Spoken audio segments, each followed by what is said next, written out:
The Today in Manufacturing podcast offers a powerful and unique perspective on the biggest stories impacting U.S. manufacturers.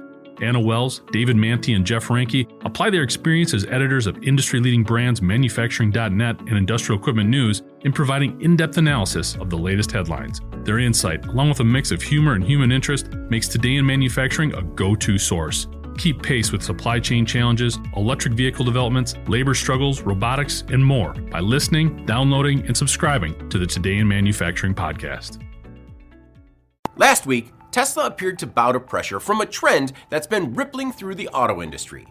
Recent wins by the United Autoworkers Union have sent wages up for plant workers within the Detroit Three, a boost that encouraged several other competitors to follow suit, including Toyota, Volkswagen, and Hyundai. Tesla, an American auto company that's been notoriously opposed to union activity in its plants, appears to be seeing the writing on the wall. Boost wages in line with the industry, or risk organization efforts, or quits.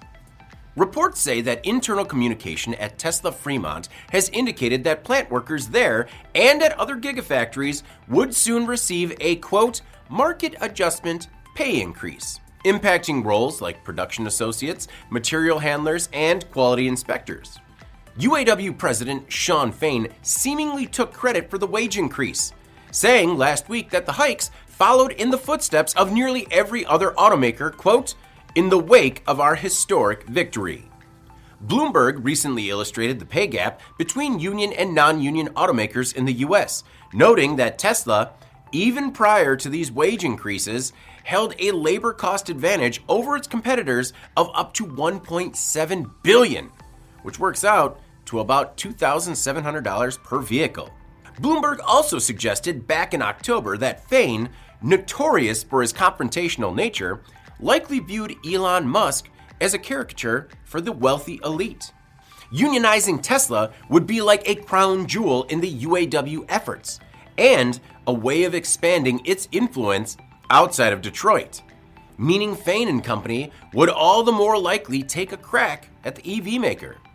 Will preemptive wage increases be enough to stifle any organization efforts now?